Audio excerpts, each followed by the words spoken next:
사사기 4장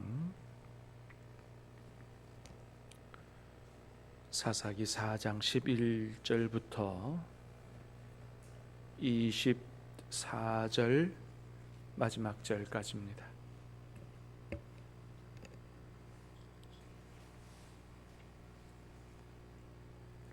사사기 4장 11절부터 마지막 24절까지 말씀을 받겠습니다.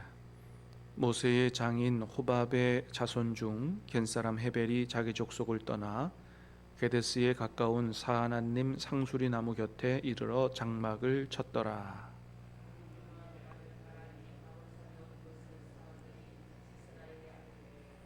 시스라가 모든 병거 곧 철병거 900대와 자기와 함께 있는 모든 백성을 하루셋 학고임에서부터 기손강으로 모은지라.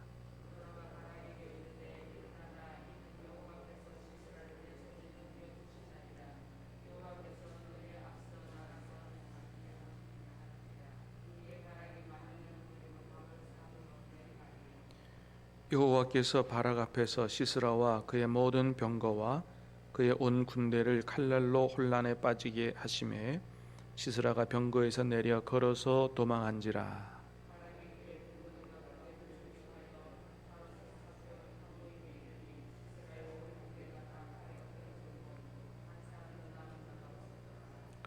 시스라가 걸어서 도망하여 겐사람 헤벨의 아내 야엘의 장막에 이르렀으니 이는 하솔 왕 야빈과 겐사람 헤벨의 집 사이에는 화평이 있음이라.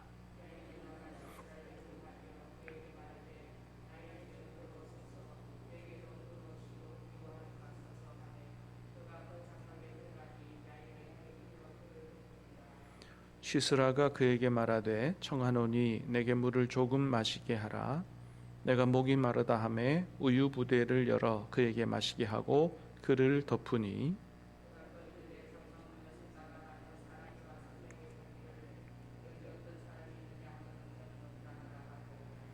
그가 깊이 잠드니 헤벨의 아내 야일이 장막 말뚝을 가지고 손에 방망이를 들고 그에게로 가만히 가서 말뚝을 그의 관자놀이에 박음에 말뚝이 꿰뚫고 땅에 박히니 그가 기절하여 죽으니라.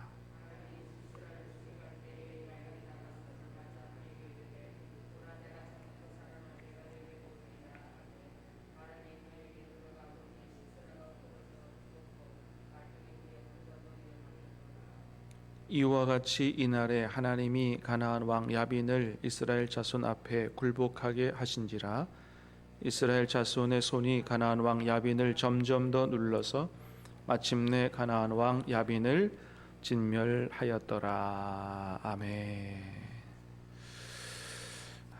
제가 우리 장인어른 팔순 잔치로 한 이틀 자리를 비웠습니다. 양해해 주시길 바랍니다. 하나님 은혜 가운데 팔순 잔치를 잘 마치고 돌아왔습니다.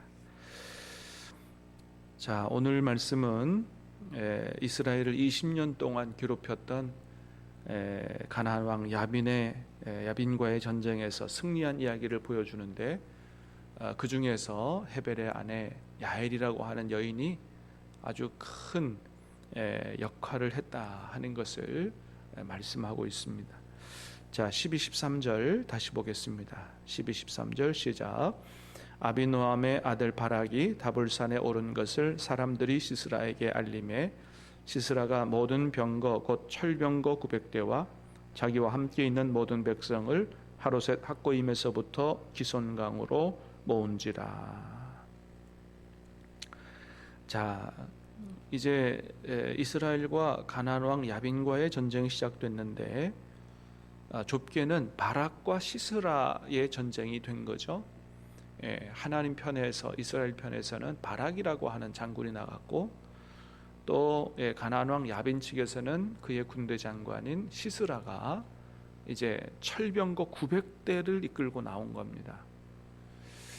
당시에 있어서 가장 강력한 무기가 있다. 오늘날에는 핵무기죠. 그 당시에 그런 핵무기와 같은 가장 강력한 무기가 있다 그러면 철병거입니다.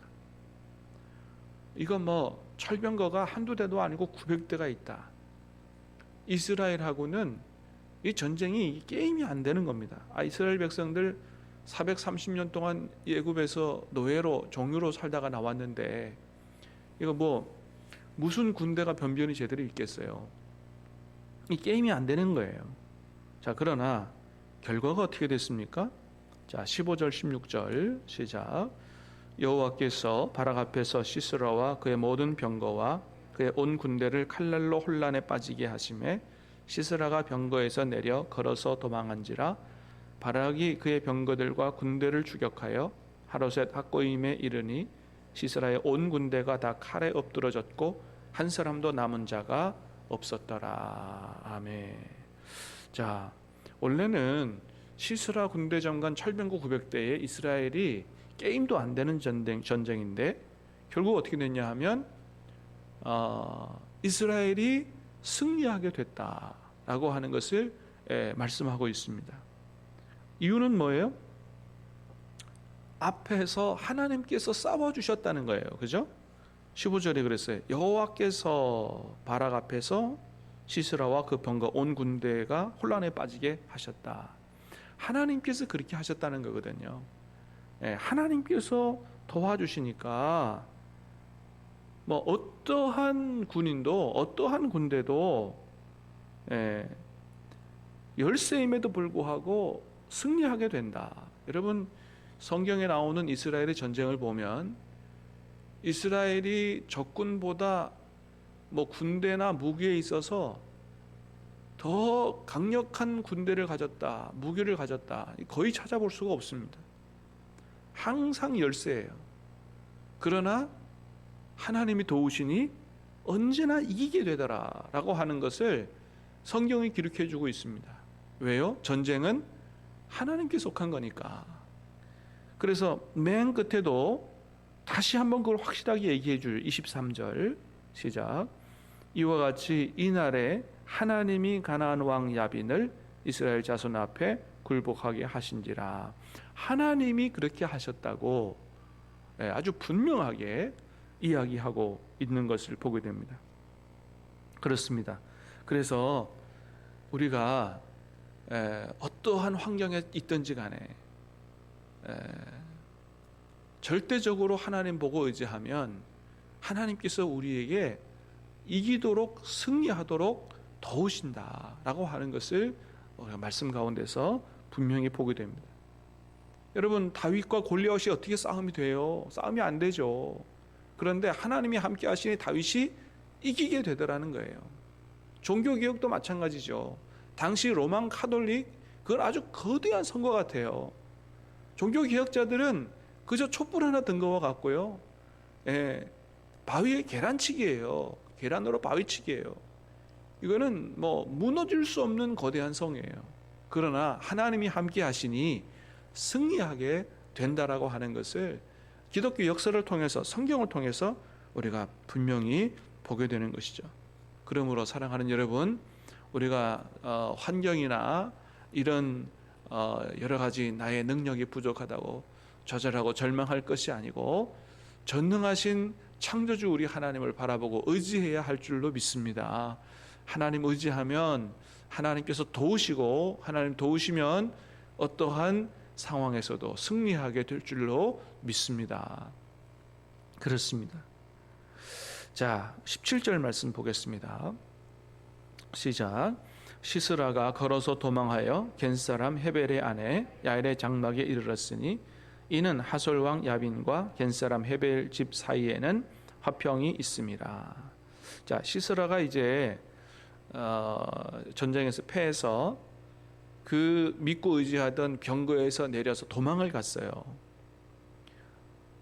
야, 이 병거 타고 있다가 이거 안 되겠다, 죽겠다, 그래서 도망갔는데 어디로 도망갔냐 하면 헤벨의 아내 야엘의 장막으로 도망갔다. 이유가 뭡니까? 이거는 야빈과 헤벨의 집 사이에는 화평이 있기 때문이에요. 자, 하여튼 어떤 이유로인지 모르지만 가나안 왕 야빈, 그 왕과 이 헤벨의 집에는 화평이 있었다는 거예요. 그러니까 화평이 있었다는 얘기는 뭐예요? 서로 잘 지냈고 나라로 말하면 상호 방위 조약을 맺은 거죠. 어려움이 있을 때 우리가 한 가족이나 마찬가지니까 돕자. 그래서 믿고 간 겁니다. 헤벨의 집에 가면 내가 살 수 있다고 시스라가 생각한 거죠. 자, 믿고 갔는데 시스라가 한 가지 몰랐던 게 있죠. 그게 뭐예요? 하나님과 대적이 되면 내가 믿고 의지했던 우방도 나의 대적이 될 수 있다라고 하는 사실을 그걸 몰랐던 거예요. 하나님의 대적이 되면 안 되는 거죠. 자기가 철석같이 믿고 의지했던 그 사람에게 나중에 그대로 죽게 되는 것을 오늘 말씀에 보게 되지 않습니까? 자, 21절 보겠습니다. 시작.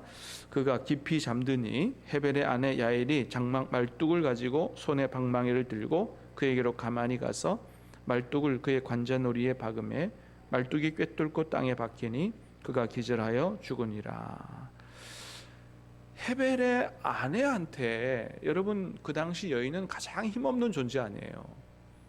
그런데 세상에 그 사람한테 오히려 죽임을 당하는, 이 시스라가 아주 비참하게 죽게 되는 것을 보게 되죠. 믿고 갔는데 그 집에서 죽임을 당하게 됐던 거죠. 그렇습니다. 하나님을 나의 하나님으로 섬기고 하나님을 그렇게 믿고 의지하고 하지 않으면 철병거 900대도 많은 군대도 믿었던 친구도 아무 소용이 없고요. 오히려 그것이 내가 망하는데 결정적인 작용을 할 수도 있다라고 하는 것을 우리가 말씀을 통해서 보게 되죠. 그래서 어떤 것도 하나님 외에 어떤 것도 믿고 의지할 대상이 돼서는 안 된다. 하나님을 믿고 의지해야지 하나님 아니고 다른 거 의지하다가 결국 그것 때문에 망하게 된다라고 하는 것을 보게 됩니다. 말씀드린 대로 엊그제 월요일 날 저희 장인어른 팔순잔치를 했는데, 저희 장인어른은 1년에 한 20번 제사를 드리는 그 집안의 맞손주였다 그래요. 그러니까 제사를 안 드리면 안 되는 그런 환경에서 자라신 거죠. 여러 손주 중에서 어렸을 때부터 아주 문중 어르신들에게 아주 영특함이 탁월하다 이런 칭찬을 받고 자라셨다 그래요. 그래서 어렸을 때 초등학교 때부터 이 제사하면 지방도 쓰고 말이죠. 그럴 정도로 아주 영특하셨다 그래요. 근데 어느 날 제사를 드리는데 큰 깨달음을 하나 얻게 됐다는 거예요. 뭐냐 하면 지방 써놓고 제사를 또 뭐 밤에 12시 넘어가면 드리고 막 새벽에 드리고 막 그러잖아요. 졸리고 힘들고 그러는데 제사밥 뭐 이렇게 다 차려놓고 그랬는데, 그렇게 힘들게 준비하고 제사를 드리는데도 조상들이 하나도 와가지고 우리의 절을 받거나 뭐 제사밥을 먹거나 하지 않더라는 거죠. 초등학교 5학년이 그 깨달은 거예요. 내가 저기에 왜 절을 하나, 이런 생각이 들었다는 거예요. 그래서 어느 날은 제사를 드리는데 문중 어르신들이 다 계신 그 자리에서 초등학생이 나는 저기에 절하지 않겠습니다 선포를 했다는 거죠. 문중에서 난리가 난 거예요. 아니, 문중의 종주가, 맞손주가 누구보다도 제사에 앞장서서 돕고 해야 될 이 맞손주가 좀 영특하다고, 좀 기르면 큰 힘을 내겠다고 생각했던 그 맞손주가 제사를 안 지내겠다니. 그래서 문중 어른들한테 많이 야단도 맞고 자식 잘못 키웠다 그러고 아버지한테도 그렇게 구박을 받고 그렇게 잘하셨다 그래요. 그리고 교회를 나가기 시작했는데, 그러니까 문중에서 처음 믿음을 가지신 거죠. 그래서 나중에 신학교를 가고 목사가 되시고 45년 목회를 하시고 은퇴하시고 그러셨는데, 이제 어제 팔순잔치를 하면서 아들 둘, 딸 둘인데 아들 그 하나는 목사가 됐고 하나는 장로가 됐고 딸 둘은 사모가 돼서 사위 목사 둘이나 얻고 목회자 가문을, 신앙의 명문 가문을 이루셨으니 하나님 앞에 얼마나 복을 받았느냐. 주변의 사람들이 너무 그 잔치를 부러워하고, 그렇습니다.